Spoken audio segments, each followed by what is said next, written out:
Buenos días a los hermanos de la Iglesia Luterana Cristo y a los sembradores de Academia Cristo. Soy Jacob Bitter, el vicario en Medellín.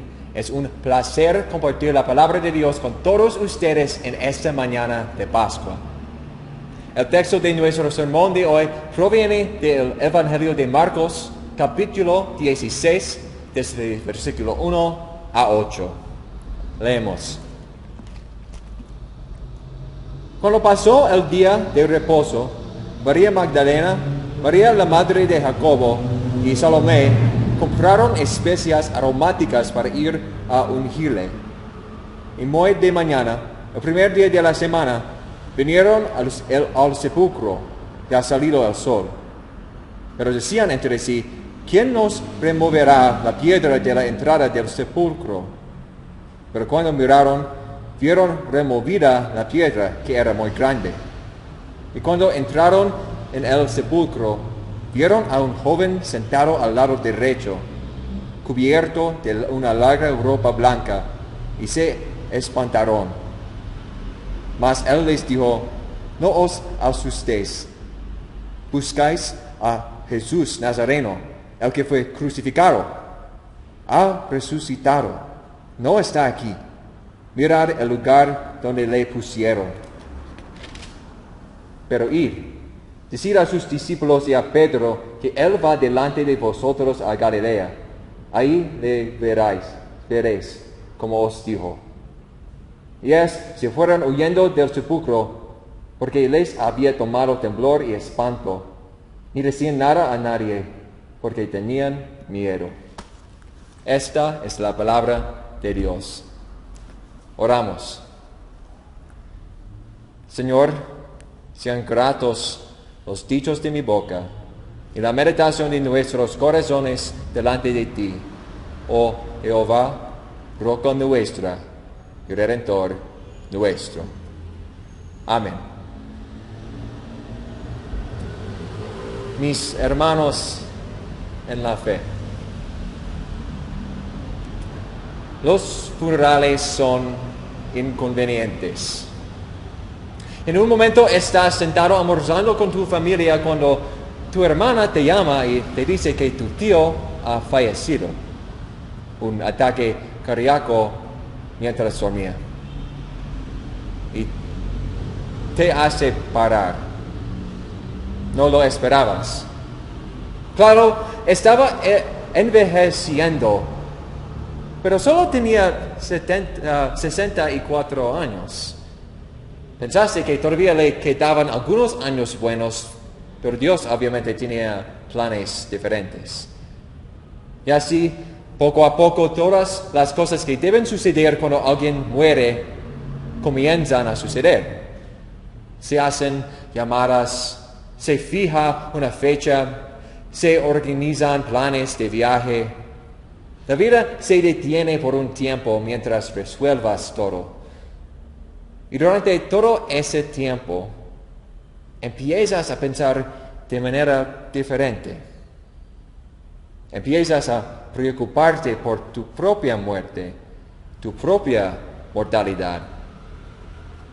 ¿Qué hará la gente cuando llegue tu funeral? Esa es la realidad que viene con la muerte. La muerte te hace parar. Te obliga a cambiar tus planes. Te hace pensar diferente. Trae realidades dolorosas a tu vida normal. Trae al frente de tu mente todas las preguntas difíciles que aún no has respondido. En pocas palabras, la muerte para a la vida. Y no solo para la persona que ha muerto. Sin embargo, cuando los problemas que vienen con la muerte llegan a nuestra puerta, Jesús nos ayuda a recordar lo que ha hecho para arreglar lo que la muerte ha arruinado. Porque para nosotros los cristianos en la mañana de Pascua, la tumba vacía de Jesús significa que la vida continúa. Nuestro texto comienza con la primera mañana de Pascua con un grupo de mujeres que van a ver un cuerpo muerto. Marcos escribe, cuando pasó el día de reposo, María Magdalena, María la madre de Jacobo y Salomé compraron especias aromáticas para ir a ungirle. Y muy de mañana, el primer día de la semana, vinieron al sepulcro, ya salió el sol. Jesús había muerto. Y estas mujeres intentaban continuar con la vida de la única manera que conocían, preparando su cuerpo para un entierro apropiado. Porque en su cultura el día comienza a las 6 de la tarde. Y dado que Jesús murió el viernes alrededor de las 3, ellas solo habían tenido 3 horas para tomar su cuerpo y ponerlo en la tumba antes de fuera el sábado, el día de reposo. Ya ellos no se les permitía trabajar. Ellos no tuvieron tiempo de hacer los preparativos normales para el entierro. Entonces, compraron especias tan pronto como pudieron el sábado y se levantaron temprano el domingo por la mañana para terminar. Y mientras caminan, surge la pregunta normal. ¿Quién nos quitará la piedra de la entrada del sepulcro? Estas tumbas estaban talladas en piedra en la tierra y para protegerles de animales y ladrones, colocaban una gran piedra delante de sus entradas. Y desafortunadamente 3 mujeres judías del siglo I probablemente no iban a tener la fuerza para moverlo. Pero no creo que la pregunta de quién las ayudaría a trasladar la piedra fuera la única pregunta que tenían en mente esa mañana. Espero que no pensemos que esas mujeres son personajes secundarios de la historia de la Biblia. Esas mujeres eran seguidoras, discípulas y amigas de Jesús. Él había cambiado sus vidas. Había expulsado 7 demonios de María Magdalena. Él les había dado a todas esperanza y propósito. Y su muerte les dolió. Ellas lo vieron morir en la cruz apenas 2 días antes. Llevaban 3 años con él y solo tuvieron un día para procesar lo que acaba de pasar. Estaban de luto, estaban preocupadas. Se preguntaban cómo algo podría volver a ser igual después de lo que acaba de pasar. Eso es lo que hace la muerte. Nos desorienta, sacude nuestros cimientos, cambia la trayectoria de nuestras vidas. La muerte nos para y nos duele. La muerte hace que los padres parezcan menos invencibles que cuando eras joven.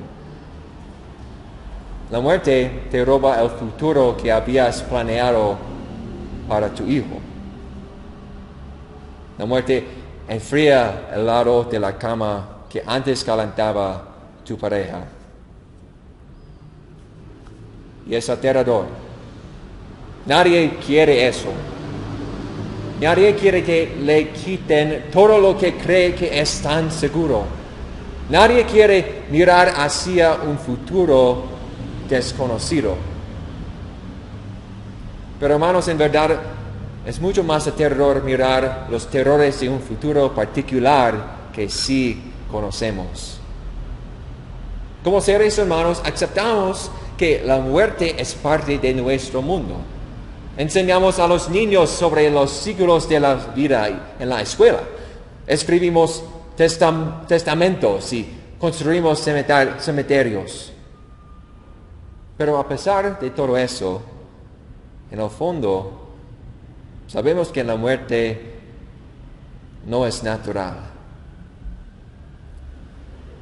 Dios no planeó que la muerte fuera parte de nuestra experiencia humana cuando creó este mundo. No, la muerte es consecuencia de pecado. El pecado infectó al mundo cuando nuestros primeros padres, Adán y Eva, dudaron de las promesas de Dios y comieron del árbol que Dios les había ordenado que no hiciera. Y con ese pecado vino la muerte. Pablo lo expresa de esta manera en Romanos 5. Por tanto, como el pecado entró en el mundo por un hombre, y por el pecado la muerte, así la muerte pasó a todos los hombres, por cuanto todos pecaron. Y no estamos exentos de esa maldición. Todos y cada uno de nosotros hemos pecado contra Dios. No podemos evitarlo. Pablo vuelve a escribir: y yo sé que en mí, eso es en mi carne, no mora el bien. Porque el querer el bien está en mí, pero no el hacerlo. Porque no hago el bien que quiero, sino el mal que no quiero, eso hago. Esa es nuestra batalla diaria contra el pecado, y una que por nuestra cuenta no podemos evitar perder. Y con ese pecado viene la muerte. Y no solo la muerte física, sino la muerte eterna en el infierno. El infierno no es el purgatorio, donde después de un tiempo suficiente podemos deshacernos de nuestras impurezas y ir a un lugar mejor.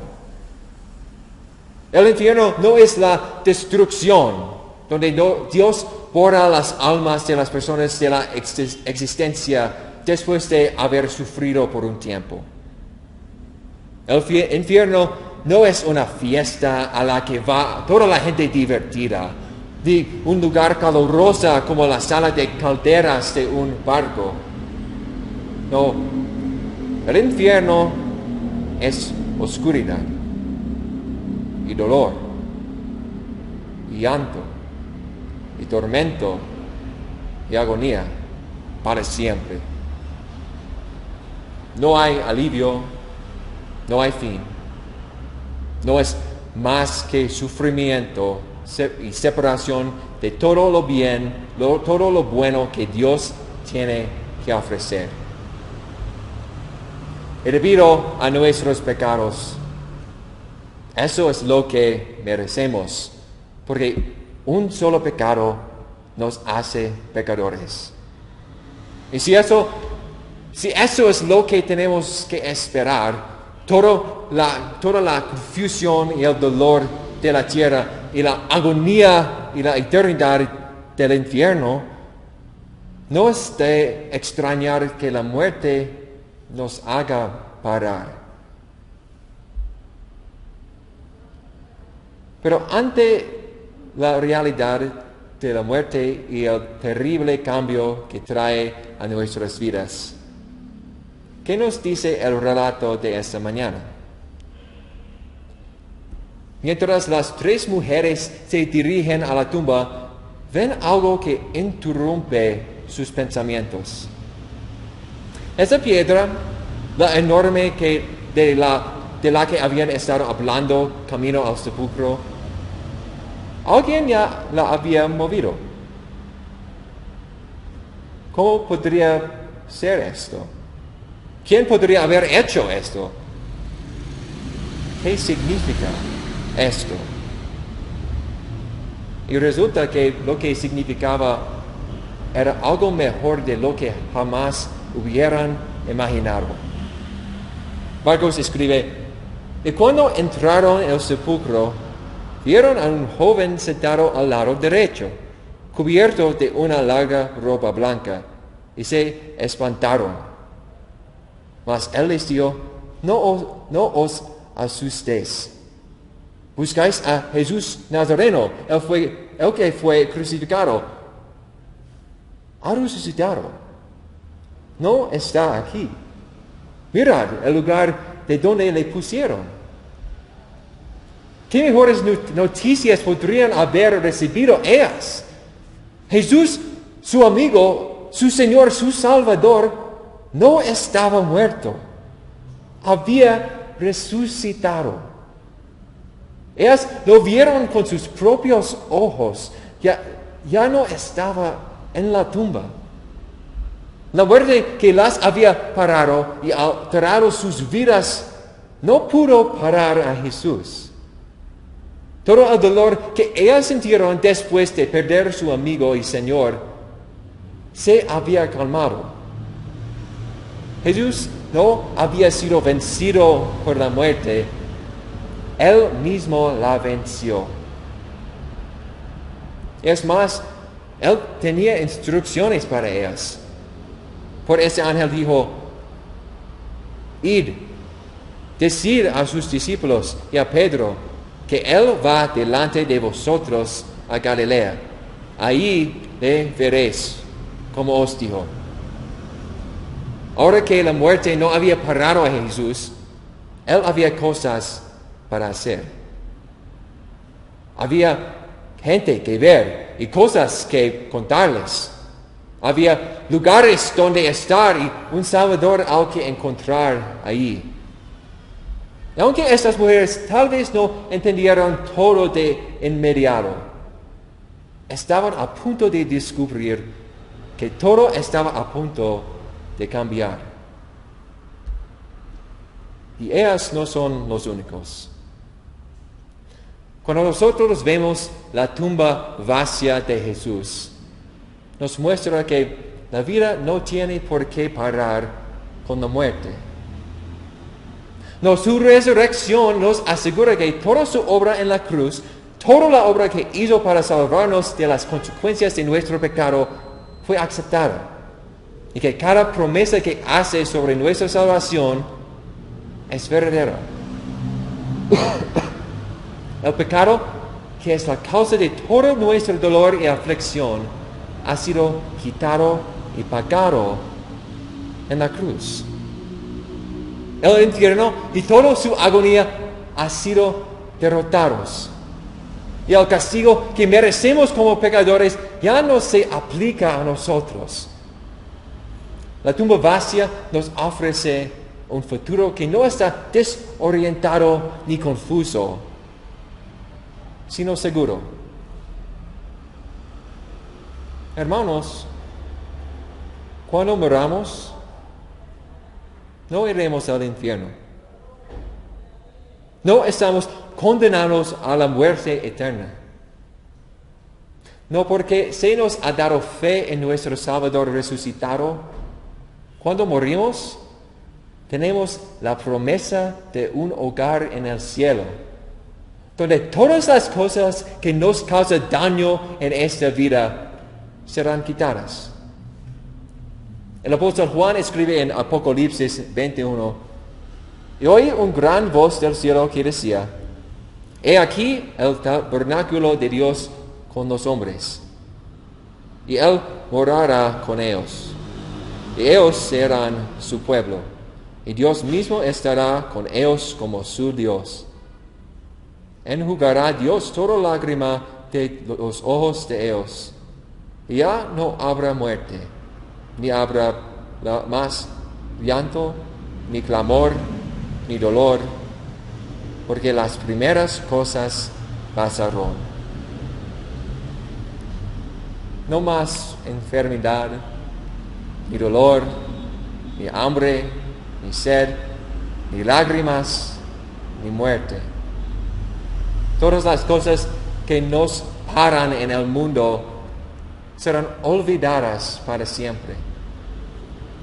La muerte no tendrá ningún poder sobre nosotros porque para nosotros no será un final, sino una puerta a una vida que continúa.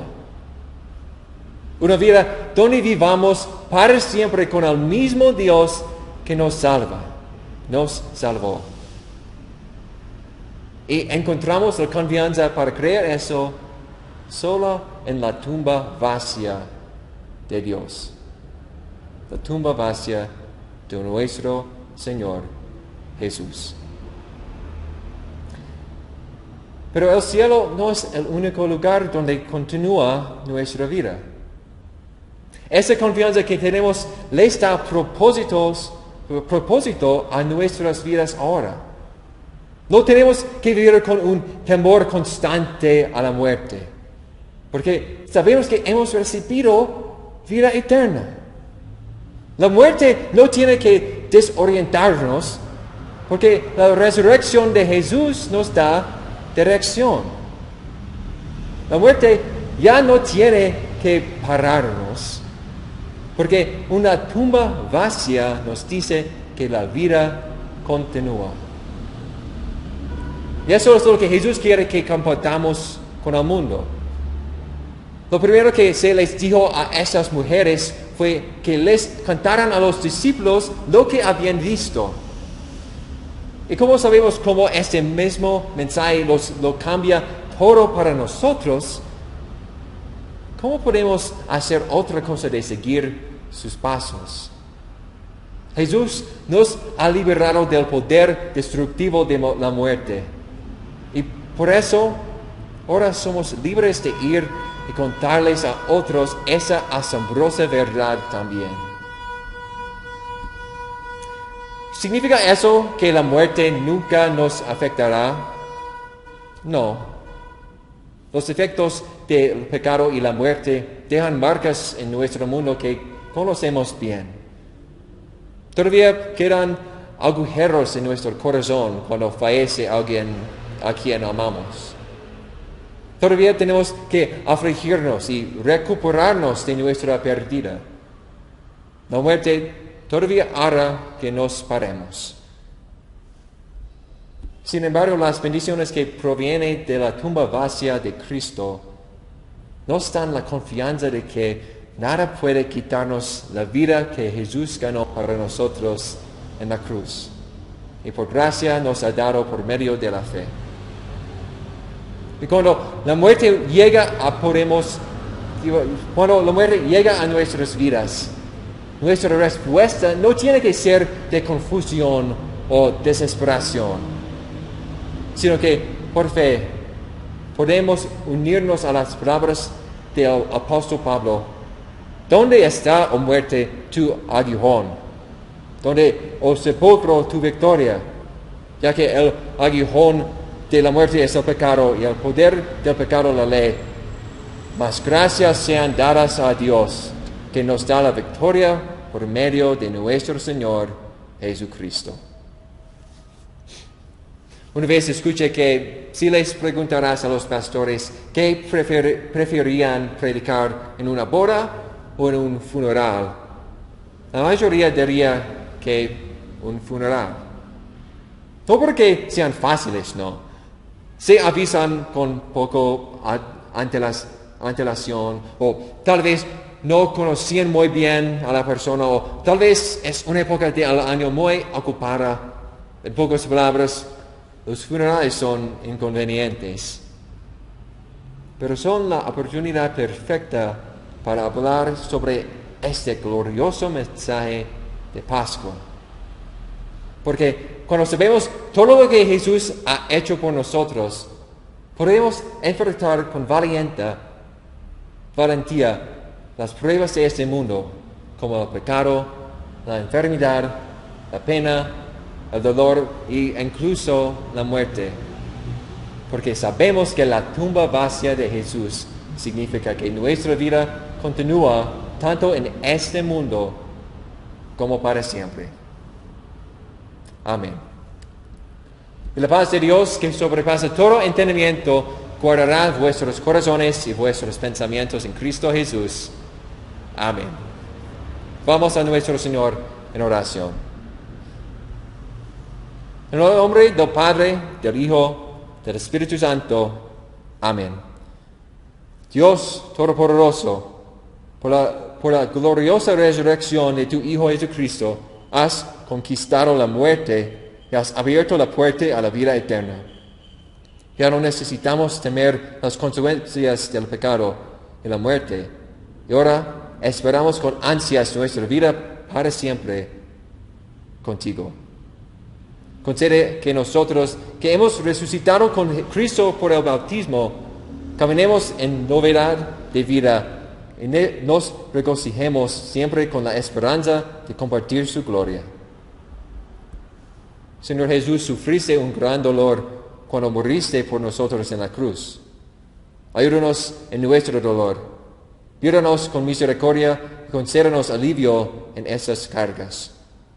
Cuando el dolor sea más de lo que podemos soportar, llévanos.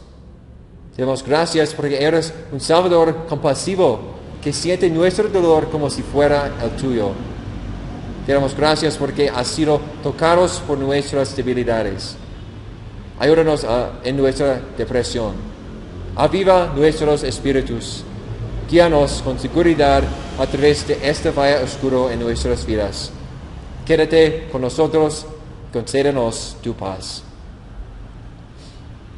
El Espíritu Santo nos ha dado fe para tener confianza en nuestro perdón y salvación.